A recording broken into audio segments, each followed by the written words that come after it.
Je m'appelle Daniel Hart et j'ai 34 ans. Si vous demandiez à quelqu'un qui me connaît, il vous dirait probablement que je suis un homme ordinaire.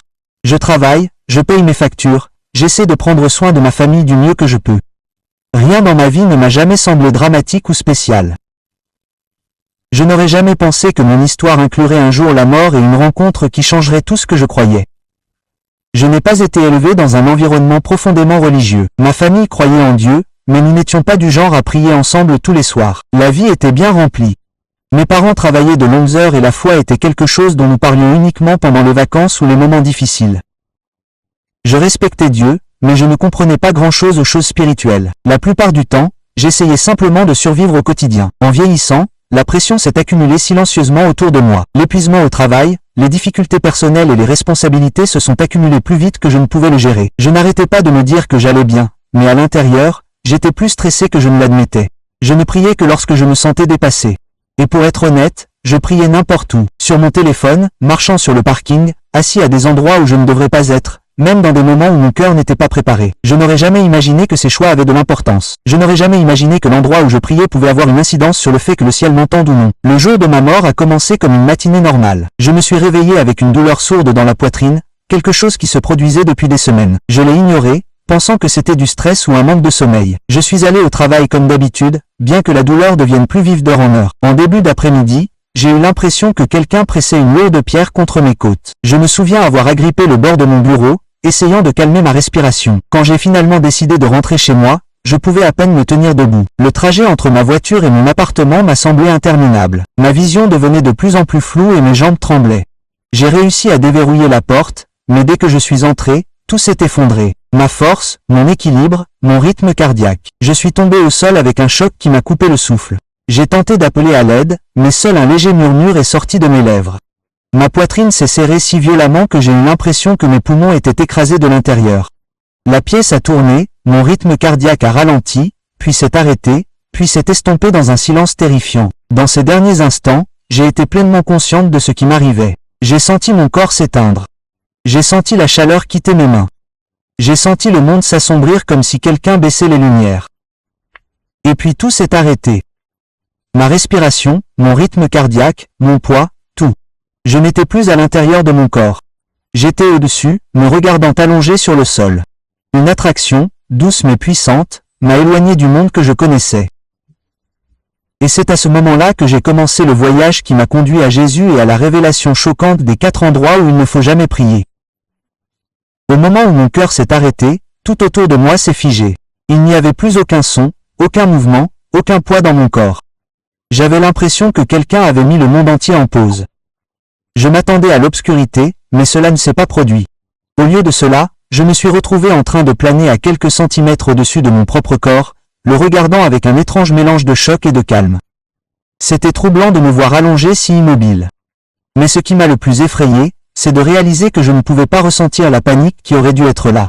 Je ne haletais pas, je n'étouffais pas, je ne me battais pas. J'étais simplement séparé, détaché.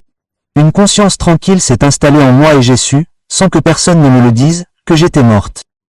La pièce autour de moi a commencé à s'assombrir, non pas comme si on éteignait une lumière, mais comme un brouillard qui recouvrait lentement tout. Les bords du monde se sont estompés, et l'air est devenu plus épais, presque lourd. Puis je l'ai senti, une attraction, douce, mais irrésistible, comme si quelqu'un me guidait sans me toucher. Je n'ai pas marché, mon corps n'a pas bougé. Pourtant, j'étais emporté dans un espace qui n'appartenait pas au monde que je connaissais. Le brouillard s'est ouvert sur une vaste étendue qui ne semblait ni sombre ni lumineuse, ni proche ni lointaine. C'était différent de tout ce que j'avais pu voir sur Terre. Il n'y avait pas de sol sous mes pieds, et pourtant je me sentais soutenu. Il n'y avait pas de vent, et pourtant quelque chose dans l'atmosphère semblait vivant. Et à travers cet étrange calme, j'ai senti une présence, puissante, intentionnelle et incroyablement réconfortante. Je me suis retourné, bien que je n'avais plus de corps physique, et c'est là que je l'ai vu. Jésus, il n'y avait aucun doute possible. Sa présence n'était ni bruyante ni dramatique. Elle était paisible, constante et écrasante de la manière la plus douce qui soit. Aucune lumière ne brillait de lui. J'avais l'impression qu'elle venait de lui, emplissant l'espace autour de nous d'une chaleur que je ne peux pas décrire complètement. Ses yeux ont rencontré les miens, et à cet instant, j'ai tout ressenti. Soulagement, émerveillement, peur, amour et la vérité indéniable que je me tenais devant celui que j'avais prié toute ma vie.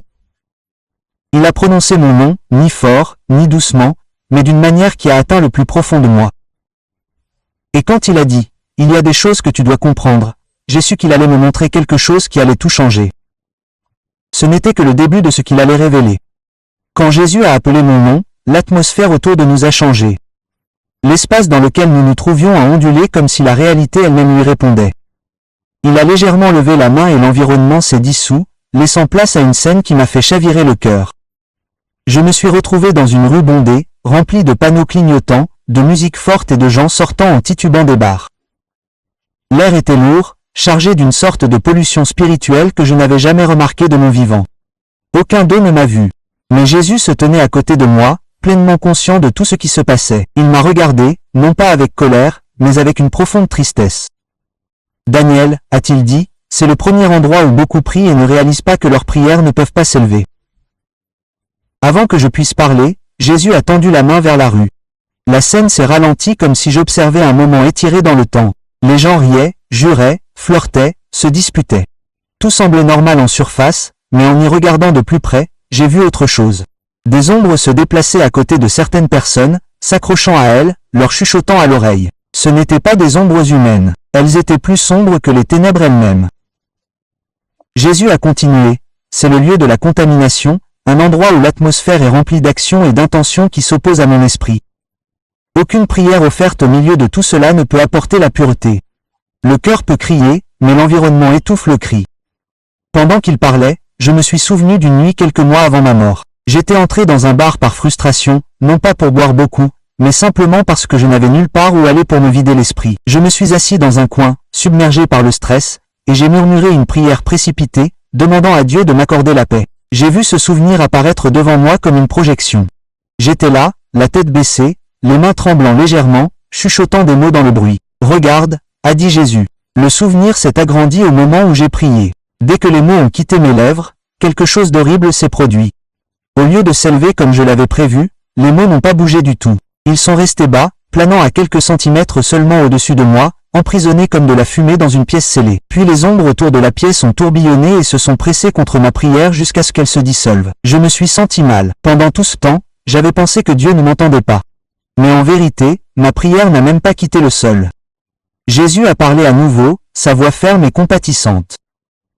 Beaucoup de mes enfants pensent que n'importe quel endroit est bien tant qu'ils me parlent, mais ils ne comprennent pas les lois spirituelles.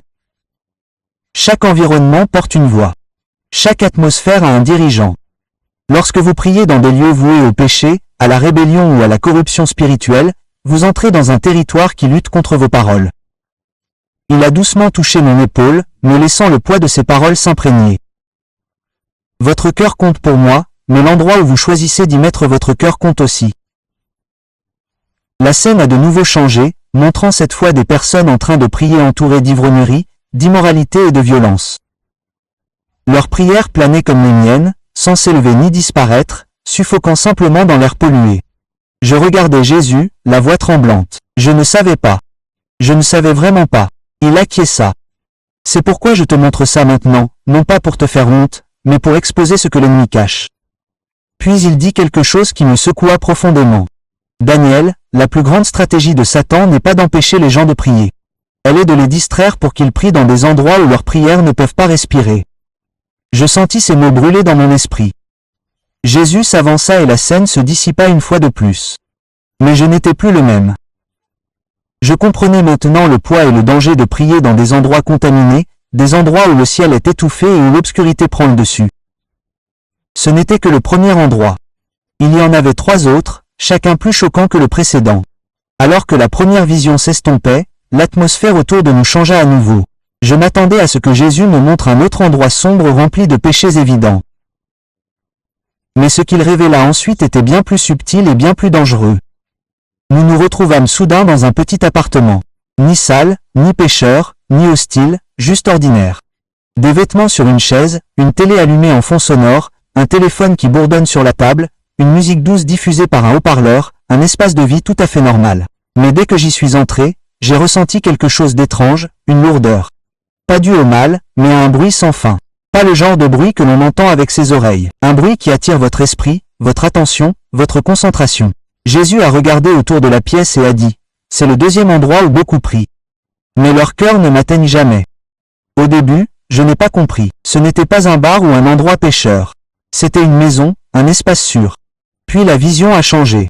Une jeune femme est entrée dans la pièce. Elle avait l'air fatiguée, épuisée émotionnellement, mais déterminée à prier. Elle s'est agenouillée à côté de son lit et a murmuré une prière. Mais dès qu'elle a commencé, son téléphone s'est allumé. Elle y a jeté un coup d'œil. Puis ses pensées ont dérivé. Ses yeux ont erré. Elle pria pendant 15 secondes, fut distraite pendant 30 secondes, revint pendant 5 secondes, puis s'endormit à nouveau. À chaque distraction, je voyais quelque chose d'horrible. Sa prière ne disparaissait pas. Elle se fracturait. Elle se brisait comme du verre frappé par une pierre. De petits morceaux de sa prière flottaient vers le haut, mais retombaient immédiatement, incomplets, inachevés, manquant de force pour s'élever. Jésus parlait doucement, mais la gravité de sa voix me secoua. Daniel, une prière distraite n'est pas une prière. C'est un fragment d'un cri qui ne se forme jamais complètement. Il montra la télévision. Du bruit. Il montra le téléphone. Du bruit. Il montra les pensées agitées qui tourbillonnaient autour de sa tête, visibles pour moi maintenant comme de faibles ombres. Du bruit. Puis Jésus dit quelque chose qui me transperça. Certains de mes enfants ne prient pas dans des endroits pécheurs, mais ils prient dans des endroits où leur esprit ne peut pas s'apaiser. Le corps s'agenouille, mais le cœur vagabonde. J'ai eu du mal à avaler ma salive parce que je connaissais trop bien cet endroit. La vision changea à nouveau, me montrant le souvenir de mon propre appartement. J'étais assise au bord de mon lit, stressée par le travail. Mon ordinateur portable était ouvert. Des notifications apparaissaient sur mon écran. Mon téléphone vibrait. Et au milieu de tout cela, j'ai murmuré une prière rapide. « Seigneur, aide-moi, s'il te plaît. » En observant ce souvenir de l'extérieur, j'ai remarqué des détails que je n'avais jamais vus auparavant. Mes yeux n'étaient jamais complètement fermés. Mes pensées rebondissaient d'une inquiétude à l'autre. Et mon cœur ne se reposait pas en Dieu. Ce n'était pas de la prière, c'était du multitâche. Jésus s'est tourné vers moi avec douceur. Vous voyez, j'ai hoché la tête avec honte. Oui, Seigneur, j'avais l'habitude de prier exactement comme ça. Il répondait avec compassion, pas avec condamnation. Daniel, je ne rejette pas mes enfants lorsqu'ils prient dans la faiblesse, mais la distraction étouffe le lien entre le ciel et le cœur. Une pièce distraite devient un champ de bataille où l'ennemi murmure plus fort que ma voix. Puis, pour la première fois, je les ai remarqués. De petites ombres grises et flottantes qui se déplaçaient dans la pièce comme des insectes. Elles n'étaient pas démoniaques comme celles du début, mais elles étaient perturbatrices, tiraillant les pensées, attirant l'esprit vers tout sauf Dieu. Que sont-elles? Demandai-je. Des interruptions, répondit Jésus. Des esprits de distraction. Leur but est simple, empêcher la concentration. S'ils peuvent prendre l'esprit, ils peuvent prendre la prière. La femme dans la vision a finalement complètement arrêté de prier. Elle a attrapé son téléphone et a fait défiler les pages sans réfléchir. Sa prière, le peu qu'elle avait formé, s'est effondrée à ses genoux. Jésus a posé une main sur mon épaule. Dis-leur ceci, Daniel. Quand l'esprit est divisé, la prière est divisée. Quand le cœur n'est pas là, la prière n'est pas là. Et avec cela, la deuxième place s'est dissoute, me laissant avec une vérité plus inconfortable que la première. Vous n'avez pas besoin du péché pour tuer une prière. Vous avez seulement besoin de distraction. Alors que la deuxième vision se dissipait, j'ai senti un changement, plus sombre, plus lourd qu'avant. L'air s'est épaissi et une froideur s'est glissée dans l'espace autour de nous. Jésus n'a pas parlé au début. Il a simplement regardé devant lui et le monde autour de nous a changé à nouveau. Cette fois, nous nous trouvions dans un salon magnifiquement décoré, propre, organisé, paisible à première vue, avec une bibliothèque à l'éclairage tamisé, une table avec des bougies, des tableaux soigneusement accrochés au mur. Tout semblait inoffensif, presque serein. Mais au moment où j'ai inspiré, j'ai senti quelque chose de troublant sous cette beauté, comme un léger poison spirituel mélangé à l'air. Jésus a finalement parlé. Daniel, c'est le troisième endroit où beaucoup prient sans se rendre compte des liens spirituels qui les entourent. Je me suis retourné lentement, et c'est là que je l'ai vu. Sur l'étagère se trouvaient des objets décoratifs que la plupart des gens considéreraient comme innocents. Un attrape-rêve, une statue de Bouddha, une idole en bois sculpté, un jeu de cartes de tarot, des cristaux disposés pour la purification énergétique et des livres sur l'astrologie et l'éveil spirituel. Des objets que les gens achètent simplement parce qu'ils sont jolis. Des objets que les gens gardent simplement parce qu'ils pensent qu'ils sont inoffensifs. Mais derrière eux, dans le royaume des esprits, j'ai vu de fines cordes noires reliant ces objets à quelque chose à l'extérieur de la maison, comme des racines s'étendant dans un sol sombre que je ne pouvais pas voir. Et autour de chaque objet planait une présence, faible mais indéniablement vivante. Jésus s'approcha de l'étagère et l'atmosphère trembla. Une influence sectaire, dit-il doucement. Des choses que mes enfants invitent chez eux sans comprendre ce qu'ils transportent. La vision changea à nouveau, montrant cette fois un jeune homme agenouillé à côté de son lit dans cette même pièce. Sa posture était sincère, ses paroles étaient honnêtes, son cœur avait désespérément besoin d'aide. Mais chaque fois qu'il priait, quelque chose se produisait qui me tordait l'estomac. Des fils sombres provenant d'objets occultes flottaient vers lui, s'enroulant autour de sa prière comme des vignes. Ses paroles tentèrent de s'élever, mais les vignes les tirèrent vers le bas, s'emmêlant, étouffant la prière en l'air. Jésus me regarda avec une tristesse plus profonde que tout ce que j'avais jamais vu. Daniel, l'ennemi n'a pas besoin de permission pour entrer dans un lieu où il est invité par le biais d'objets. De nombreuses maisons sont décorées d'objets qui portent une autorité spirituelle contre ma présence. Il montra du doigt l'attrape-rêve. Celui-ci a été créé pour piéger les esprits. Les gens l'accrochent au-dessus de leur lit, pensant qu'il les protège, mais il lit plus qu'il ne protège. Il montra du doigt les cristaux. Elles sont placées pour canaliser l'énergie. Mais chaque canal a une source, et celles-ci ne viennent pas de moi. Il a pointé du doigt le jeu de tarot sur l'étagère. Cela ouvre une porte non seulement pour la guidance, mais aussi pour l'influence. Puis Jésus a dit quelque chose qui a profondément touché mon esprit. Lorsque mes enfants prient dans un endroit rempli de symboles d'autres esprits, ils divisent l'atmosphère. Ils m'appellent alors qu'ils sont entourés de choses qui appellent autre chose. J'ai ressenti une vague de tristesse m'envahir, en me rappelant, il y a des années, quand j'avais gardé une statue porte-bonheur sur mon bureau, pensant que ce n'était qu'une décoration, je me suis souvenu d'avoir prié près d'elle. Je me suis souvenu à quel point ses prières semblaient vides. Jésus s'est tourné vers moi avec douceur. Daniel, beaucoup ne sont pas rebelles, ils sont juste inconscients. Ils n'ont pas l'intention d'inviter les ténèbres. Ils ne les reconnaissent tout simplement pas. Il a posé sa main sur mon bras tandis que la vision continuait de montrer le jeune homme priant toujours, essayant toujours, luttant toujours tandis que l'atmosphère spirituelle autour de lui travaillait contre lui au lieu de le favoriser. Puis Jésus a dit, « Dis-leur ceci. Une prière offerte dans une pièce divisée devient une prière divisée. Et une prière divisée n'a aucune force. » Tandis qu'il finissait de parler, le magnifique salon s'assombrit. Les couleurs s'estompèrent. Les objets sur les étagères perdirent leur déguisement et révélèrent leur véritable poids spirituel. C'était le troisième lieu, et le suivant allait révéler un danger encore plus profond. Lorsque la troisième vision s'estompa, je pensais que le lieu suivant serait plus sombre, quelque chose d'effrayant, de tourmentant ou manifestement pécheur. Mais ce que Jésus me montra ensuite n'était pas un lieu marqué par l'obscurité extérieure. C'était bien plus personnel et bien plus douloureux. Nous sommes apparus dans une chambre faiblement éclairée. Pas chaotique, pas sale, juste calme, trop calme. Les stores étaient fermés alors qu'il faisait jour. Des vêtements étaient éparpillés sur le sol, non pas par paresse, mais par des décisions hâtives. L'air lui-même était lourd de mystère. Jésus se tenait à côté de moi. Son expression était sérieuse, plus sérieuse que je ne l'avais vue dans aucune des visions précédentes. Ceci, dit-il, est le quatrième lieu, le lieu du péché caché. Tandis qu'il parlait, l'atmosphère changea. Je commençais à voir par la vue spirituelle quelque chose que les yeux naturels ne pourraient jamais détecter. Dans les coins de la pièce, des ombres s'accrochaient au mur comme des taches. Elles ne bougeaient pas, ne tendaient pas la main, elles attendaient juste. Elles attendaient la personne qui cachait son péché ici. La scène changea et un homme entra dans la pièce, la tête baissée, les épaules tendues, les yeux rivés comme pour s'assurer que personne ne le suivait. Il verrouilla la porte derrière lui. Au moment où le loquet claqua, les ombres dans la pièce s'agitèrent légèrement comme si elles s'étaient réveillées. Il était assis sur le lit, la culpabilité couvrant déjà son visage, bien qu'il essayât de s'en débarrasser. Je ressentis une douleur dans ma poitrine en le regardant parce que je reconnaissais cette posture. Je reconnaissais cette honte.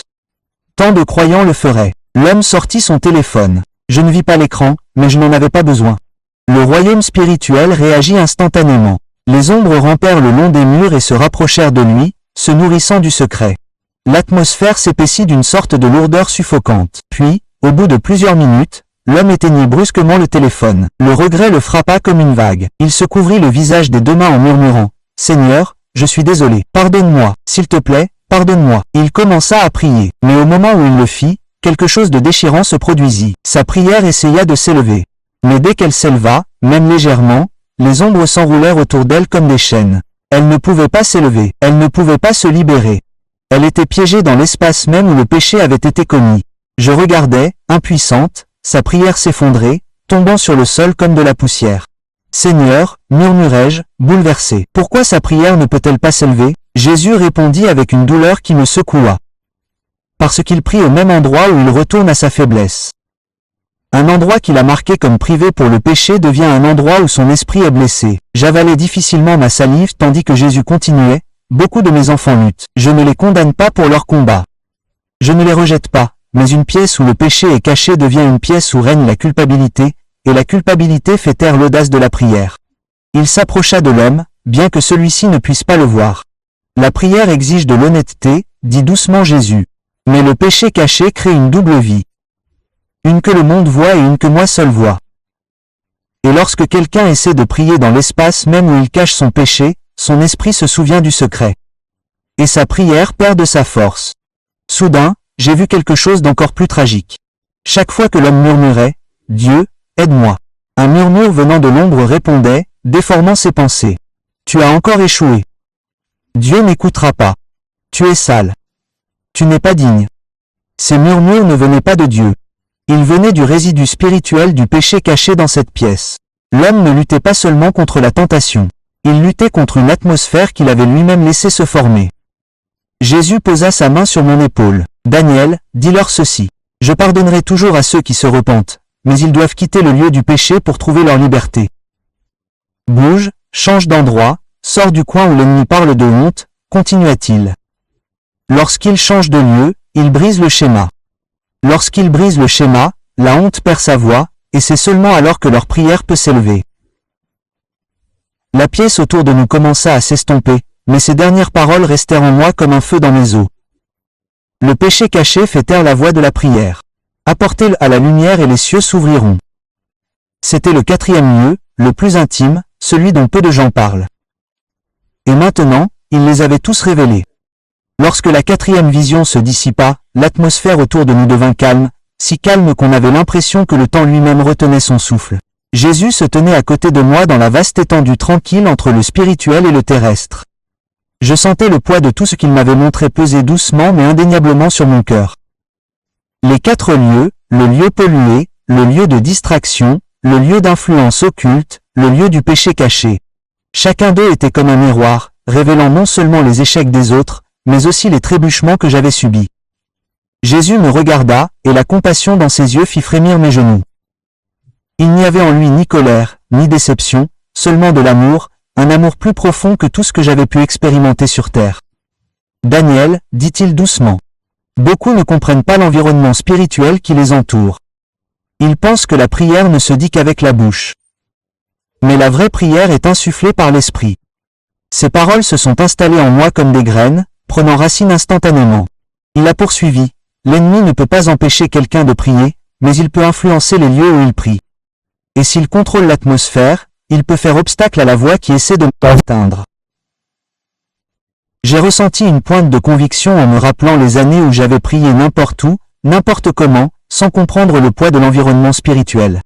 Mes prières n'étaient pas ignorées, elles étaient étouffées par les lieux que j'avais choisis. Jésus s'est approché.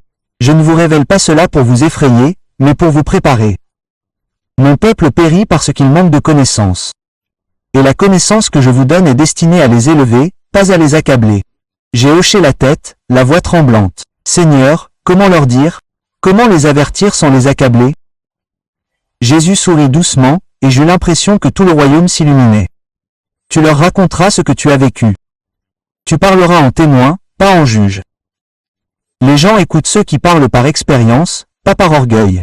Une chaleur se répandit dans mon esprit, et je ressentis une étrange attraction. D'abord faible, puis plus forte. Elle me tira comme un courant tirant un bateau vers le rivage. Jésus tourna son regard vers le haut, puis de nouveau vers moi. Il est temps, mon cœur se serra. Il est temps de repartir. Oui, dit-il. Ton voyage n'est pas terminé. Il y a un but dans ton souffle. Je te renvoie pour avertir, pour réveiller et pour enseigner. Je déglutis, sentant à la fois la peur et la paix m'envahir. Seigneur, veux-tu être avec moi? Sa réponse fut accompagnée d'une certitude qui me secoua. Je ne t'ai jamais quitté. Puis son expression changea. Douce mais portant le poids de l'éternité. Daniel, écoute attentivement. Beaucoup prient avec sincérité, mais la sincérité doit être associée à la compréhension. Dites-leur, honorez le lieu où vous vous tenez devant moi. Purifiez l'atmosphère. Fermez les portes que l'ennemi utilise, et leurs prières monteront comme le feu vers les cieux. Ces mots se gravent dans mon esprit, palpitant de vie. Soudain, le royaume autour de nous changea. Une lumière tourbillonna, non pas aveuglante, mais puissante. Mon corps ressentit à nouveau du poids. Pas d'un seul coup, mais progressivement, comme si des milliers de fils invisibles me ramenaient à l'existence. Mes sens revinrent par fragments. Un son lointain, une faible vibration, une pression dans ma poitrine, un souffle d'air. Jésus fit un dernier pas vers moi. Sa présence était écrasante mais réconfortante. « Je suis avec toi, Daniel. Va leur raconter ce que tu as vu. »